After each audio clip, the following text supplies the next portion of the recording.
preciso comentar sobre o cenário nacional, tá? A missão terá candidatura à presidência da República, é óbvio, e a gente vai entrar aqui num elemento interessante, que é o fato de nós estarmos pautando o debate político e as pessoas estarem agora começando a imitar os nossos discursos, né? Normalmente o meu discurso, né? Eu olho assim, acho curioso, né? Acho no mínimo engraçado. E acho que vai ficar quente o debate, porque a esquerda também começou a acordar. Eu comecei a perceber aquele universo de boiolas progressistas, sabe o liberal progressista? Os liberais progressistas estão começando a olhar agora o discurso do prendeu, matou, da guerra ao tráfico, então já começam a ficar indignadinhos. Ai, não mexam nas minhas prerrogativas. Veja só, eu tenho uma posição moderada e centrista sobre como combater esses caras. Sempre com as posições moderadas e ineficazes deles, né? Mas eu venho percebendo aqui, né? Primeiro o Nicolas querendo buquelizar, né? Muito engraçado isso, né? Nicolas, você era Bolsonaro pra caramba, o Bolsonaro não fez nada disso, né? Nada, nem assim, nem perto, né? Já teve um cara da tua turma como presidente da República que não fez porra nenhuma. Vocês, a turma de vocês, Nicolas, tem governos estaduais. Por que os governos estaduais não estão fazendo nada disso? Ah, é pra esperar chegar no governo federal. Entendi. Entendi. Tem que esperar, porque dá pra fazer. E o Zema, cujo estado, Minas Gerais, está fazendo tudo menos buquelizar, né? Tudo menos buquelizar. Mas agora no discurso, né? Nós vai agora no nosso discurso, nós vai concorrer, aí nós vai fazer ser duro contra o crime, né? Entendi. Alguém aí tá falando de declarar guerra? Declaração de guerra. Quero ver todo mundo no debate, lá em 26, falar que vai declarar guerra ao crime organizado. E como é que vai reagir se o STF falar não vai declarar? Quero ver todo mundo. Tô curioso, né? Muito curioso. Porque então, né, o tema tá começando a circular. E, ao mesmo tempo, tem algo muito interessante do ponto de vista da análise política acontecendo, que é o Bolsonaro largando, não digo largando o mão do Tarcísio, mas dando seus primeiros recados pro Tarcísio de que, eventualmente, o Tarcísio é uma fria pra ele, tá? E eu quero começar a live com isso. O Márcio Lopes falou, vi o vídeo do Renan dizendo que político não é funcionário nosso, daqui a pouco vem, rachadinha não é roubo. Realmente, galera, assim, eu lamento muito se você não tem, novamente, capacidade nem intelectual, tá? Eu digo assim, uma massa crítica ética pra discutir esse tipo de assunto. Porque o cara vinha mandar essa, tipo, o Renan na verdade falou que político não é funcionário porque as pessoas não devem cobrar, né? Igual o Marcos, até tem um perfil, né, que eu já falei, um perfil fake, não sei o que, o secundário, que chama Marcos, o cara. Depois até acabei conhecendo um pouco mais sobre o Marcos, dono do perfil fake, que gosta de ficar atacando o MBL com inverdades. Marcos! Né, veio falar de mim, né, Marcos? Veio fazer uma distorção do que eu falei pra ficar atacando. Ô Marcos, ô Marquinhos, fui até ver, você é sujeitinho feio pra caralho, deplorável, triste. Ô Marquinhos, né? Não é sobre isso não, cara. Tô explicando, assim, um problema que tem na alma do brasileiro, que é a alma do cidadão indignado. E eu até vi que o próprio Brigadeiro gravou sobre isso, ele fez uma... Ele sim abordou de uma maneira generosa, discorda, no que eu discordo com ele, eu posso até reagir pra gente fazer uma leitura sobre isso, mas se vocês não entenderam isso, realmente eu apenas lamento, tá? Mas vamos lá. Vamos começar sobre essa questão. Bota aí na tela aí, vamos analisar o cenário 2026. Bota aí o Tarcísio, tá? O Republic, o ótimo perfil de notícias do Twitter Republic, tem um Republic de República, ou de República Francesa, botou: Jair Bolsonaro justifica interlocutor porque resiste a apoiar Tarcísio de Freitas como candidato à presidência em 26. Ele aperta a mão do inimigo. E é um post, inclusive, que foi dado um RT pelo engenheiro Léo, pelo nosso grande amigo engenheiro Léo, que mandou: para o Bolsonaro, a única opção é Bolsonaro. Vamos lá, prepare-se, agora começa a live quente, fechou? Amigos, a primeira pergunta que devemos ter é: faz sentido o Bolsonaro, né, como colocou o engenheiro Léo, pensar que um Bolsonaro ou ele, Jair Bolsonaro, é a única alternativa? E vocês vão ver uma resposta muito estranha da minha parte. Sim, faz todo sentido e na verdade é a única opção que o Bolsonaro tem. E eu digo mais, eu acho que ele deveria fazer isso. Eu acho que o Bolsonaro está certo em fazer isso.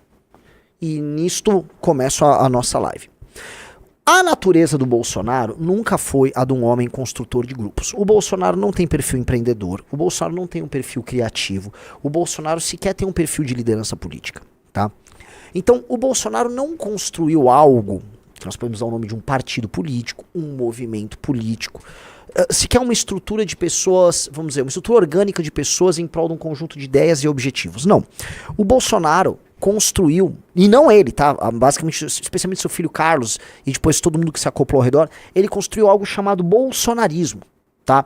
E isto não é um movimento político orgânico. O bolsonarismo é um movimento semi-messiânico de caráter eleitoral, tá? Absolutamente vinculado à figura do Jair.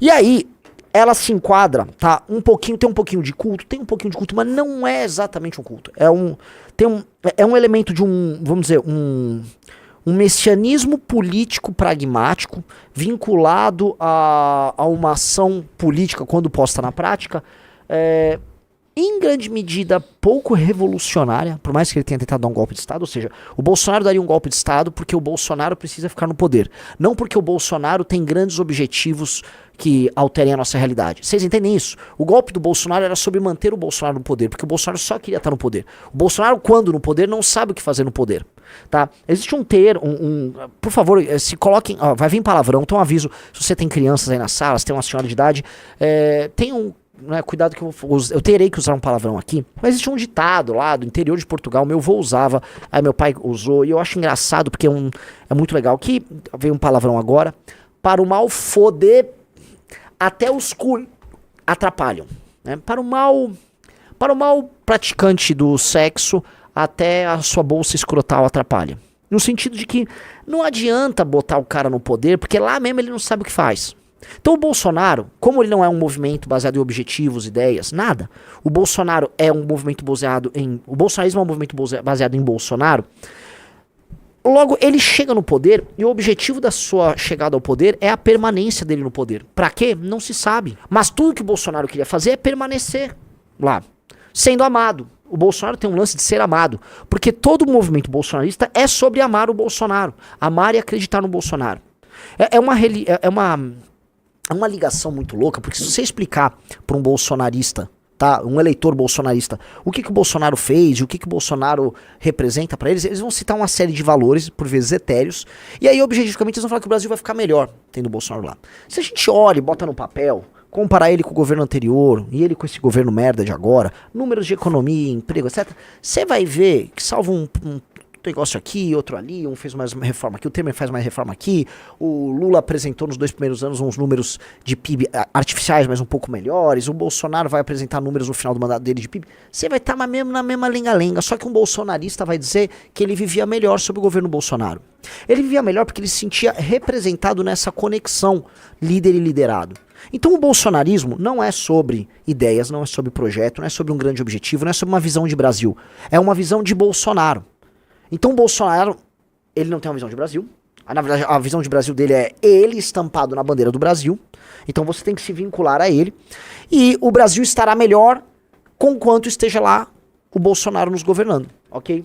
É importante fazer esse tipo de definição. É igual quando eu estava explicando o negócio do político não é funcionário seu e tal. São as definições que a gente precisa ter para entender o conceito do Bolsonaro. O Bolsonaro não é radical. O Bolsonaro nunca foi radical. Um cara que foi um deputado federal inútil por mais de 20 anos, radical não pode ser.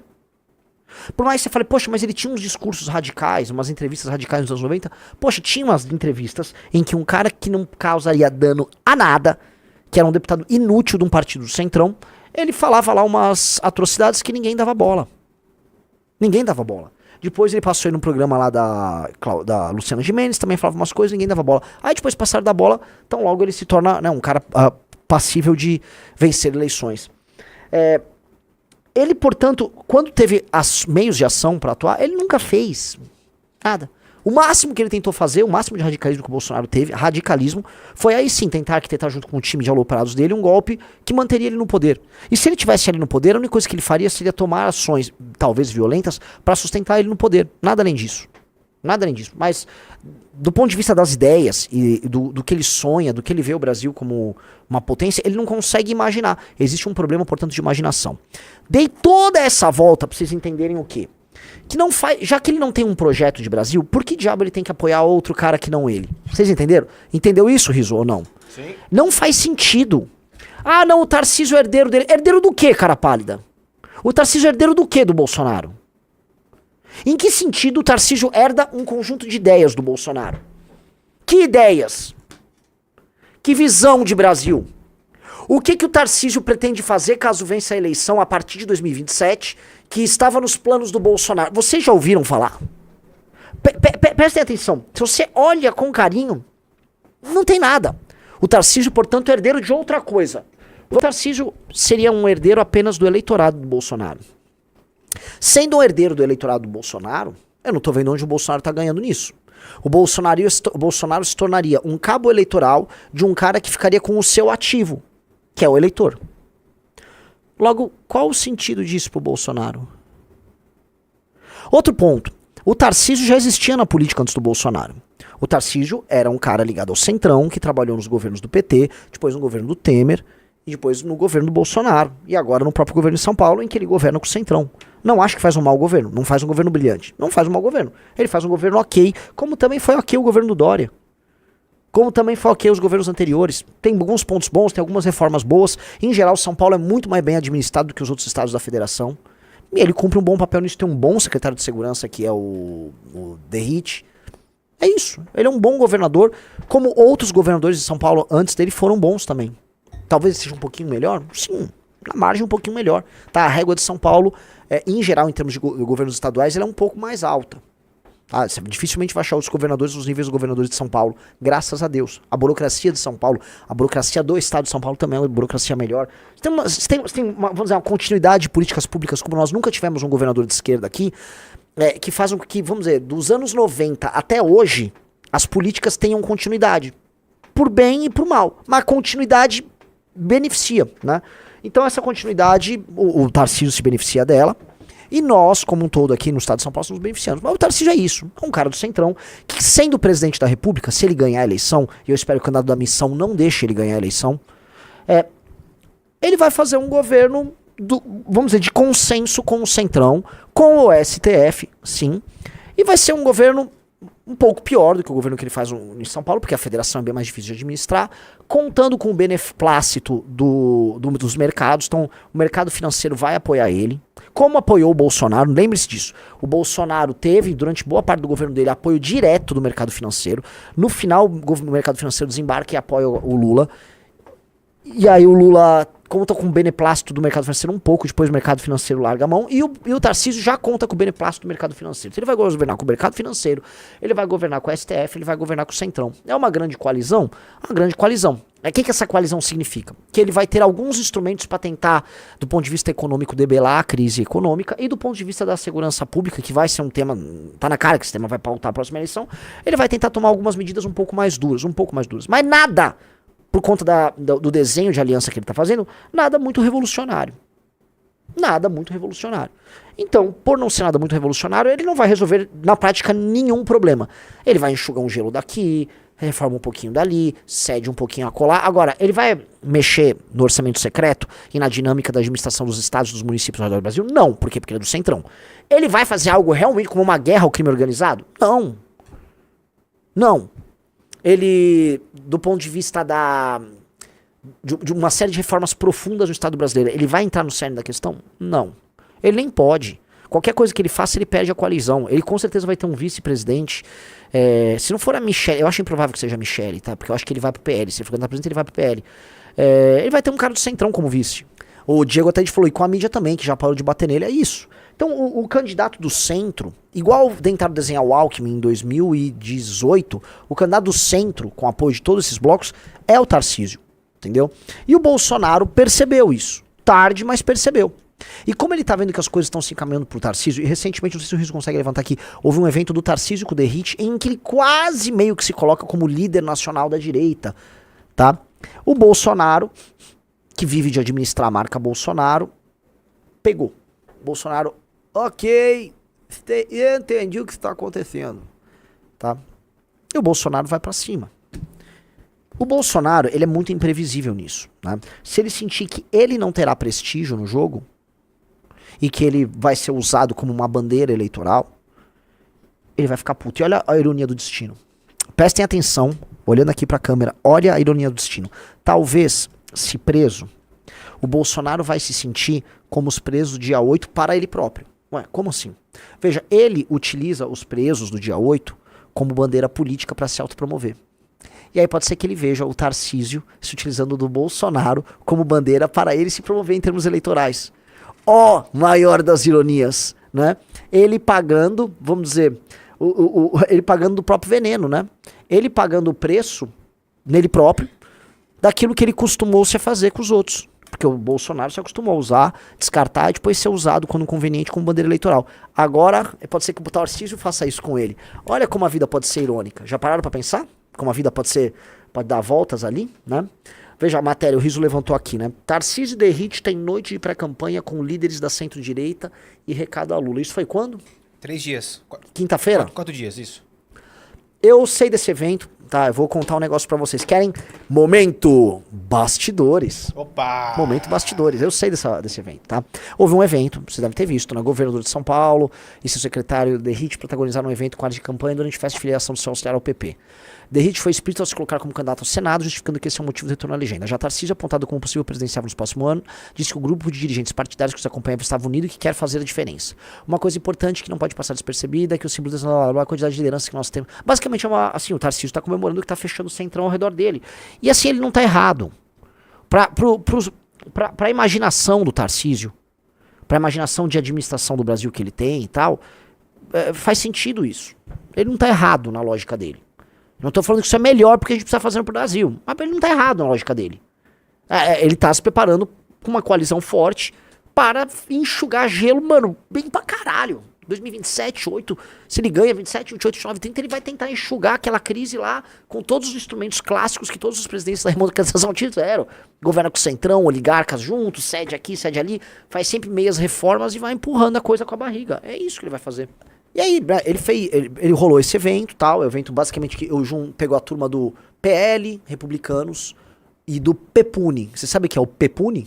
Não. O que é o PEPUNI é o nome informal para a união do União Brasil com o PP, né? O pessoal tá falando que é União Progressista, então tentando falar o nome, mas na prática eles chamam de PEPUNI. Tá? Então o PEPUNI juntou a sua turma com a galera ali do Republicanos e eles estão ali sonhando, né, em repartir o Brasil entre eles. E quem fica com o Estado de São Paulo? Quem fica com o Senado? Quem fica com o presidente? Esses caras, eles estão um pouquinho correndo na barriga que eles acham que só de se unirem eles já levaram a eleição presidencial e vários estados, senhor Rafael Almeida Riso. A sensação desses caras que é a União Brasil, PP, Republicanos e PL, é que o jogo já tá garantido. Basta eles se juntarem, ainda puxa o PSD do Kassab e acabou a brincadeira. E aí, esse evento teve isso. Depois do evento, aí, eis aqui um momento... Pode falar. Bom, beleza, vamos lá. O que acontece, né? Nós temos um programa de super apoiadores do MBL que chama Elite MBL, tá? As pessoas vão pagar um valor mais alto e elas vão participar meio de quase um conselho administrativo das nossas iniciativas Valete, Missão, Cafeteria, estão ajudando demais, um programa secreto que a gente tem no Nordeste, que a gente está tocando agora com eles, então, e são pessoas que também viram um network para essas pessoas se conhecerem, fazerem negócios e ajudarem mais o nosso projeto como um todo, né? E a gente faz jantar, a gente organizou um jantar num restaurante aqui em São Paulo, na quinta-feira à noite, Riso? Foi quinta-feira à noite. Foi. Por coincidência, no mesmo jantar, no restaurante, que é um bom restaurante aqui em São Paulo, essa turma que estava nessa reunião separou duas salas do restaurante para fazer suas reuniões também. E aí estávamos lá, com uma sala para a turma do PEPUNI, a turma do PEPUNI estava lá reunida, vários membros do partido, do governo Tarcísio também, e da Assembleia Legislativa de São Paulo, numa outra sala, e entre as duas salas, Rafael Almeida Riso, na maior sala de todas, adivinha? Nós. Então, pros caras se encontrarem, eles tinham que passar no meio das mesas do MBL. Com o Kim discursando, Guto, eu, tal. Puta torta de climão. Puta torta de climão. Imagina pros caras. Pra gente, foda-se, né? Só que, né? Se você é do PEPUNI, vamos supor que você é filiado ao PEPUNI. Você é um vereador do PEPUNI. Você é um deputado federal do PEPUNI. Aí, ao invés de você tá lá, você nem foi convidado pelos caras do PEPUNI, você tá lá num evento que tem uma onça, entendeu? Entendeu? Entendi. Foi engraçado, porque todo mundo acha que essa onça não tem... Não faz barulho. E sim, a onça não faz barulho, né? O leão ruge, o leão tem que ficar fazendo demonstrações de força pública na savana, porque ele é um animal gregário, o leão, né? Então ele tem que territorialista. A onça não, ela é um caçador solitário, não faz barulho quando viu, pum, pegou. A onça é muito parecida com o tigre nesse ponto, é um animal mais furtivo. Então não fica anunciando que tá ali, né? Os caras viram ali, ficaram achando estranho e tal. Só que eu também fiquei achando, a gente ficou só vendo ali. Tá, beijão, meu querido, olá, Foi engraçado, cara, foi bem engraçado. Mas o ponto é assim, eles estão realmente se organizando. E é uma galera que acha que, tão logo faça essa união, eles levam a eleição presidencial. Porque essa união, meus amigos, representa também o esvaziamento de partidos, isso significa dinheiro, isso significa TV, isso significa candidatos, isso significa aliados nos estados, candidatos a governador, para o candidato petista. Então, por exemplo, quem o PT teria na própria chapa? Se você agrega no PEPUNI PSD, PP, União, Republicanos, PL, MDB, só isso aqui, você já está com a eleição praticamente, do ponto de vista de aliança, costurada, garantida. São de longe os maiores. O PT sobraria muito pouco, sobraria quase nada. Então, eles acham, dado que é uma aliança, é uma eleição contra o PT, eles acham que já venceram, entendeu? E para vencer eles precisam de quem? Do Tarcísio. Do Tarcísio com apoio de quem, senhor Rafael Almeida Riso? Não, do Bolsonaro, pô. Cara, assim, quando eu fazia com o Júnior às vezes me interrompia um pouco demais porque ele tava prestando muita atenção. Uhum. Ele pecava pelo excesso, o Riso peca pela falta. O Riso, assim, nem sabe o que tá acontecendo aqui, o Riso tá em outra, né? Então, esse é o desenho do cenário de 26. É uma grande aliança do Centrão, usando o discurso de direita e usando o Bolsonaro para ficar como um tempero por um produto que em si não é muito diferente de qualquer coisa que o Centrão oferece, tá? Então nós vamos ter uma chapa do Centrão com o apoio do Bolsonaro, nós vamos ter o petismo meio esvaziado e vamos ter a candidatura da Missão. Para funcionar o plano deles, eles não podem ter nenhum tipo de concorrente à direita. Por quê? Porque o que eu farejo, Rafael Almeida, é que esses caras pretendem ganhar a eleição já no primeiro turno. Será? A sacada seria ganhar já no primeiro turno. Para você ganhar já no primeiro turno, você tem que antecipar a eleição do segundo turno para o primeiro, no sentido político, ou seja, você ter poucas candidaturas. E há um trabalho desenhado de retirar candidaturas da praça. Então, eu acho inevitável que esses caras venham tentar tirar a candidatura da Missão. Entendeu? Tirar, não tô falando botar uma arma nossa. É convencer a gente, de alguma maneira, a não ter candidato, né? Tentar não permitir que esse candidato nosso vá a debate e tal, né?